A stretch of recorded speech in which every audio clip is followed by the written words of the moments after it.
You already know, or you were presented about the context, but now we are going to talk about a little bit in detail of this protocol. Dennis is going to tell us about this. He is an entrepreneur, he's vegetarian, and he has a wide career in terms of economy, engineering, and he's a senior associate of the Chinese Academy of Social Sciences. He works also with journalism and social development in the different universities, and also as a counselor or senior assessor in different entities. So please, can you come up to stage and present to us?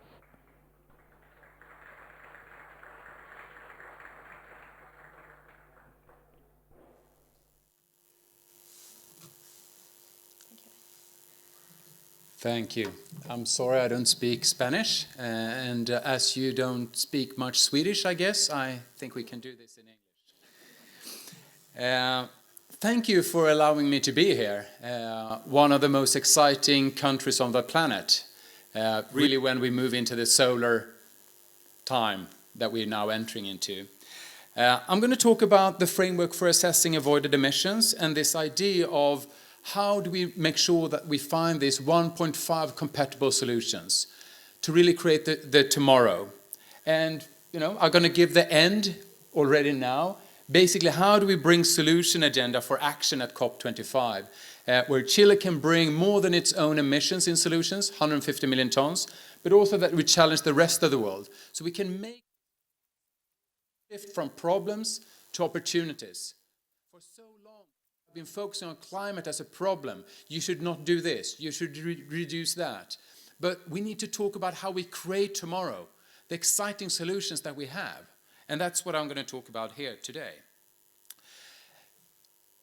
So as you heard, a few years back in Paris, we had the Paris Agreement. And at that time, we also was born a new entity, a solution entity. Because up until then, climate was very much about reducing emissions, looking at the big emitters and ask them, how can you reduce your emissions? And finally, we realized that's not the way forward. Not necessarily just because of climate, because of the fourth industrial revolution. If we think that the world will look the same in 30 years, only with lower emissions from current actors, we are not very clever. The world will look very different. So why don't we look at those who try to create tomorrow? And some of them will be successful, not all of them, but we need to look at tomorrow's stakeholders, not yesterday's.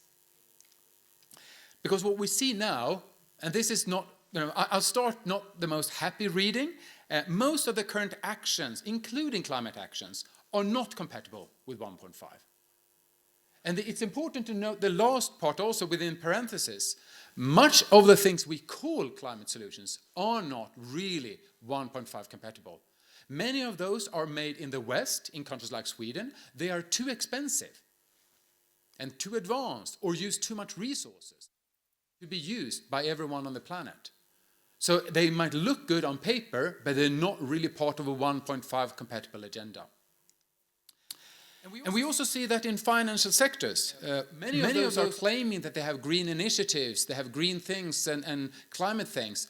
But it's often very unclear how much is that really helping reduce emissions? How much is that really pushing new solutions?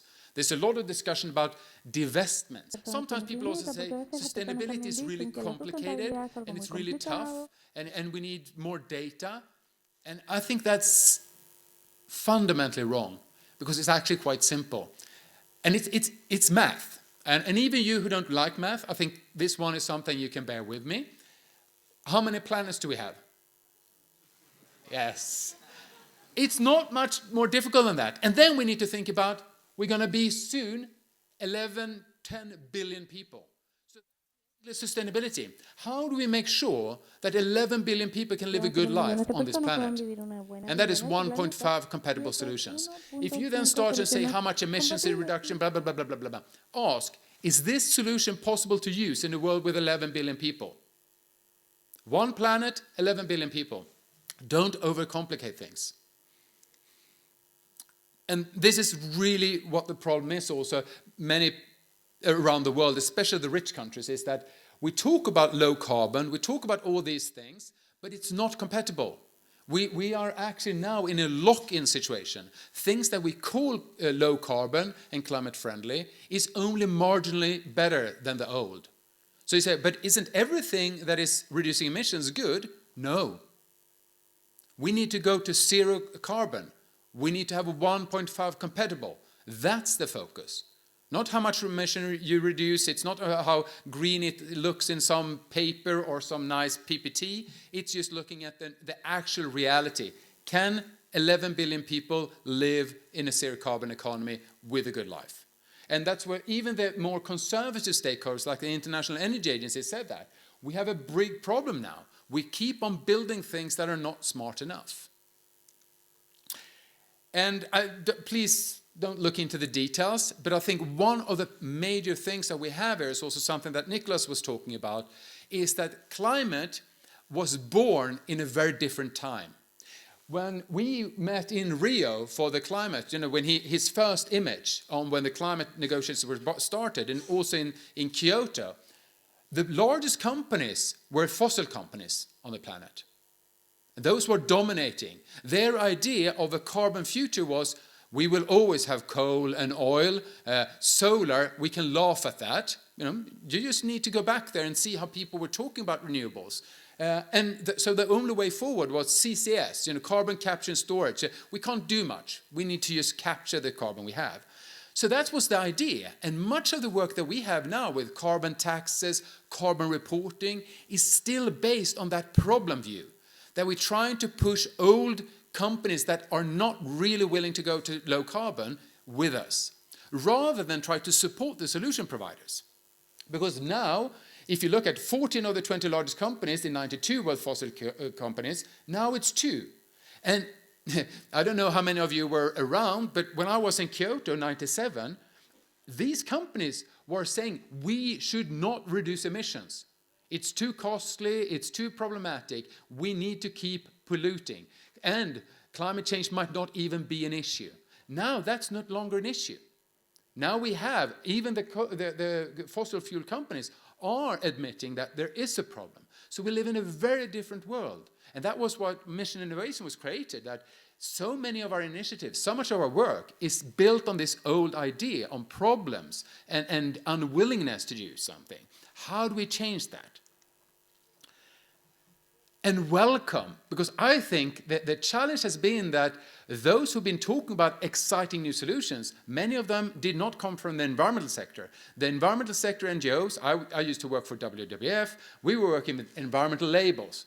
We tried to make paper a little bit less bad. We tried to make cars a little bit bad. We tried to make sure that the meat was not so bad. But now we're asking, how can we have good protein? Do we even need a car, or can we go virtual meetings, or do we have drones transporting things? And why paper when we have digital solutions? So instead of thinking incremental with environmental labels, we need to think about who are the new generation of solution providers.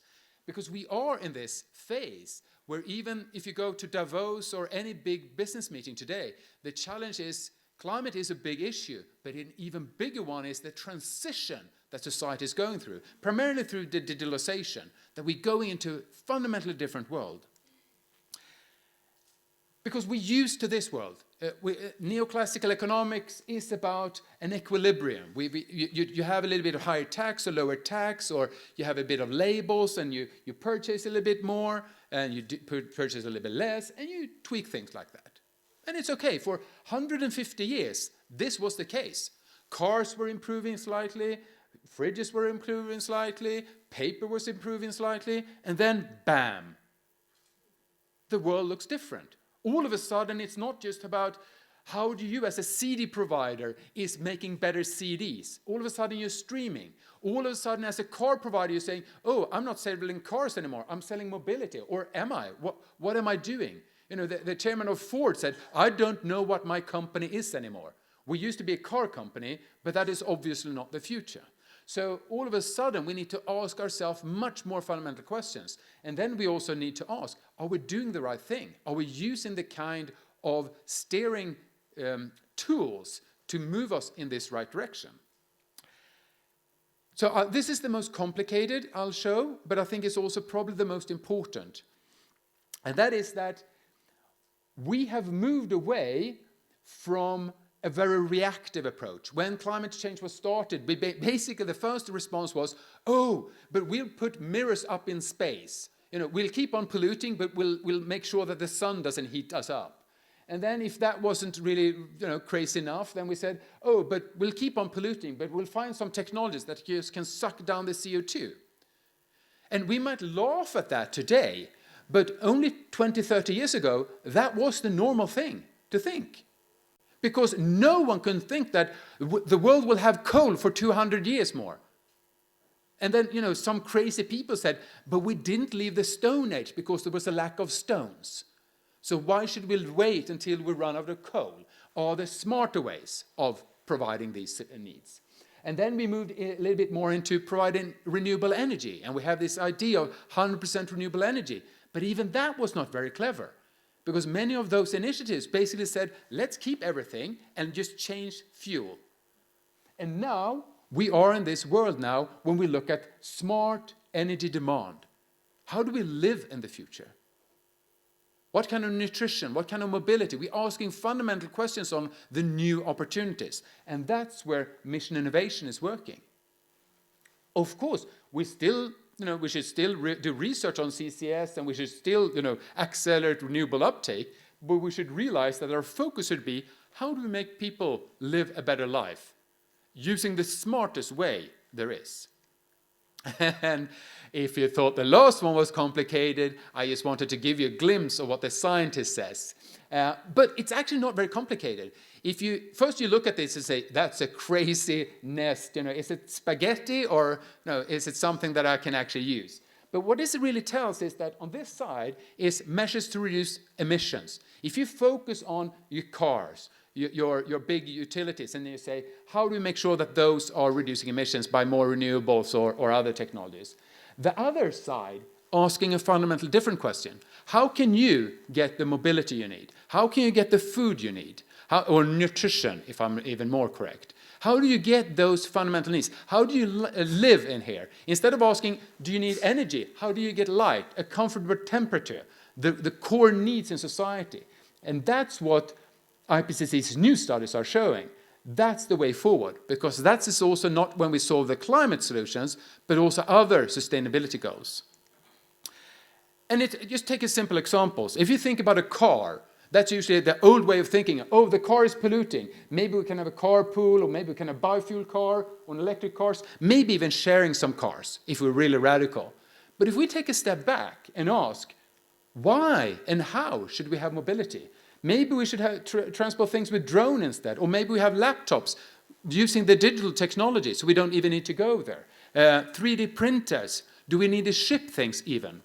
Electric backup system for smart cities is the future of mobility, electric mobility, not really driven by the cars, but the need for electric storage. So we need somewhere to balance that, and why not put 4 wheels on those and have them drive us around? So fundamentally new ways of approaching things from a smart way, instead of looking at how we used to do things in the old society. How do we rethink this and build a smart society? And it's easy to forget that, these are crazy ideas, will this really happen? And then you go back and think, I don't know how many of you recognize the image here to the left. That's the first digital camera. We come a bit since then. And you might know who made that. Kodak. You know who went bankrupt because of digital photography? Kodak. So you have interesting things there. Not just because you have the access to the technology doesn't mean that you have the business models to deliver on that. So I think the big challenge we have today is actually not so much on the technology side as on the business models and system transformation side. And some of you might be as cool as I was back in the 2000s, and I had a BlackBerry. People were laughing with me when I was starting to develop apps for Apple and Android, because those were toys. BlackBerry was for grown-up. So if you think about who knows the truth today and who's so sure on what the real important ones are, I think we need to be more humble and bet on many different futures. Because what we know today is much of what we take for granted today will not be around tomorrow. That will be the digital cameras or the BlackBerries of tomorrow. The challenge, though, is that being smart is difficult. Being simplistic is easy. So if you're asked by a journalist, how do you deal with cars? Make them electric. Easy message. But if you start saying, maybe we need to start asking ourselves, why do we need to move? When do we need to move? How much is that is related to city planning? How much of that can be used by drones? And okay, cut the camera. This is not so very easy. We'll go with the guy who want to push electric mobility. It's a simple one thing. And it's not just simple messaging. It's simple to calculate. If you just take one car here and then change it to another car, it's easy to change how much that is. What we're trying to do in Mission Innovation is to try to assess these new smart solutions that are system solutions. Because we need ways of understanding not just marginal change, but transformational change. And it also comes back to the kind of tools we have. I'll not go into that, but minimum standards, divestment, carbon tax, environmental labels, those tend to push. I don't say they're bad, but what they do is push incremental solutions. Slightly better versions. You get a slightly better car, better paper, etc. But we want transformative system change. We don't really have the tools for that yet. We know that we need to move from product to service, but our governments are organized around transportation, agriculture, where the system solutions are usually around this. So we have a Minister of Transportation usually that don't look at digitalization. So they think about things just in the old way, not the new opportunities. But the business is also organized. You have the Confederation of Automotive Industries, etc. So we are structured for the old world and trying to grasp for the new world. So if you are feeling sometimes confused that people say one thing and do another, that's usually the case. People know we need to do something else, but the structures are holding us back. And that's why I'm here, and that's what we've been sort of building together. We're so happy to work with Chile also, and see how we can have this idea on helping people to reframe from problems to opportunities, from risk to opportunities, from divestment to investment, and from existing solutions to new transformative solutions. How do we do this? That sort of mental shift. And I think COP25 could be that time when the world changed that perspective. Because if investors are doing that, they don't just look at how much do countries and cities and companies emit. They're looking at, are they solution providers? And I hope that Chile would come with a strong message and say, yes, we have emissions here. We are working to reduce that, but please, our important role globally is as an exporter. And no one, I can bet you, it's difficult, but is there any other country on the planet that has the highest influx of solar, lithium mines, and the possibility to show that this is not just for Chile, of course. We have all this sun coming in, we have these mines, we have this future of mobility and electricity in our grasp, but it's for the world. So can we change the perspective from guilt and just how much Chile should reduce its emissions to say Chile should reduce its emissions, but in a way that drives the kind of innovation that the world needs. And Chile wants to have an export target and showing how we do this. And companies are starting to do that. This is very strange also for me that governments are really behind what companies are doing. Companies, progressive companies are saying, this is how much we emit, but this is what we give to society. That's why people looking at Tesla, the IT industry, etc., saying, how much are you helping society to reduce? Not just how much do you reduce your own emissions. It's not about the old structures getting slightly less bad, it's what do you give to society. And also cities are working on this now. They are also realizing we want to be test beds. We want to not just reduce our emissions, we want to be the place where things flourish and can be exported also. We want to, this is part of our economic development. I usually use Baoding in China as a good example of one of the smartest cities in the world because they really organized their economy around LED lights, renewable energy, and said, we might have some coal power here, yes, that's a problem, but we want to create the economy of creating tomorrow's economy instead of having like a city where I come from, Gothenburg, who says we're one of the greenest cities on the planet, but they export SUVs. So that's nice, but are they really sustainable then? It's an interesting perspective on how you look at a city. Is it what they do internally, or is it what they give to the world? So what I hope here is also, and Max and others have said that, we hope that there will have more nominated solutions from Chile, so we get from the 60 megaton that we had to more than 150, just symbolically, to show that Chile has much more innovative solutions than its own emissions. And that the potential for getting those emission reductions is not just in Chile, but for those entrepreneurs to be around the world. But also say that Chile, of course, want to collaborate and work with others to have those solutions coming to Chile. What are the smart solutions that are needed? So, and also people who want to use this kind of framework like Corfo has done and say, how can we identify the right kind of solutions? And my last words would just be to say, so far what we did here was with Chile and other, we were counting down to MI4, which was the ministerial now in May in Canada. And we brought 3 gigaton of solutions to that. And then we thought, oh, that was fantastic. There was an enormous passion, so many good solutions. So why not look forward and say, what can we do in 2019 and then later in 2020?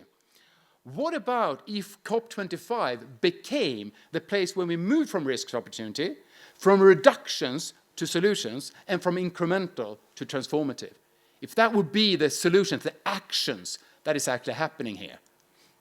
And that we will have the challenge of saying there are 40 gigatons, more than the global emissions, that we have with these solutions. So yes, don't just talk about the big polluters, talk about these things. I'm not saying they are unimportant, but I think for people to see the faces of the kind of heroes we have here early on the stage and say, these are people helping build tomorrow. And these are people passionate about giving us these things. It's not about reducing and making the world more constrained. It's about having healthier food, better mobility, better vacations, better ways of living. The life quality is what we should focus on and show that it's actually complementary. And how do we then move then from the 60 million tons to 150? Well, that's easy. Well, you in the room can basically achieve that, and that's why we're here. So we already have from Chile's, this is Chile's current emissions. So we already identified from only 5 solutions that potential. So we need a little bit more than double that. So, and if we can get 10, 20 more, maybe we can even aim higher. Maybe we can have 200 or 300 megatons coming to COP. But at least 150 as a minimum, just to show symbolically that we have more than our own emissions. So, and that's what we also want to bring together with the UNFCCC, the UN organizations around this, to say, how do we bring this together and use AI also? So we want to work together with Chile to see what are the new ideas popping around here, because it's bubbling all around society. So how can we help identify those quicker also?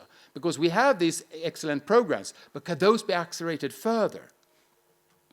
And how can we bring the other trends in society, behavioral design, artificial intelligence, cloud computing, declining cost of distance, good work, intelligent optimization, etc., that the big consulting companies are working with us now to say, how do we use those kind of big trends in society to accelerate the 1.5 compatibility? So don't just look at this as an energy transformation, but a social transformation. So that's what I'm going to end in saying, let's bring solutions with significant potential to COP25. I think we can really redefine how the public views this, not as a suffering, but as an excitement. And to make sure that Chile has at least 150 million tons of solutions ready, and that we challenge the rest of the world to have more than 40 gigatons. And then we challenge the investors and cities and others to say, here the solutions are, let's make things happen now. Not new commitments and discussions, actions. And let's make Chile, for the rest of this next at least decade, be at the center stage of this transition, saying this is where we change the focus from reducing emissions to providing solutions. From looking at countries as a problem to countries as a source of solutions. Thank you.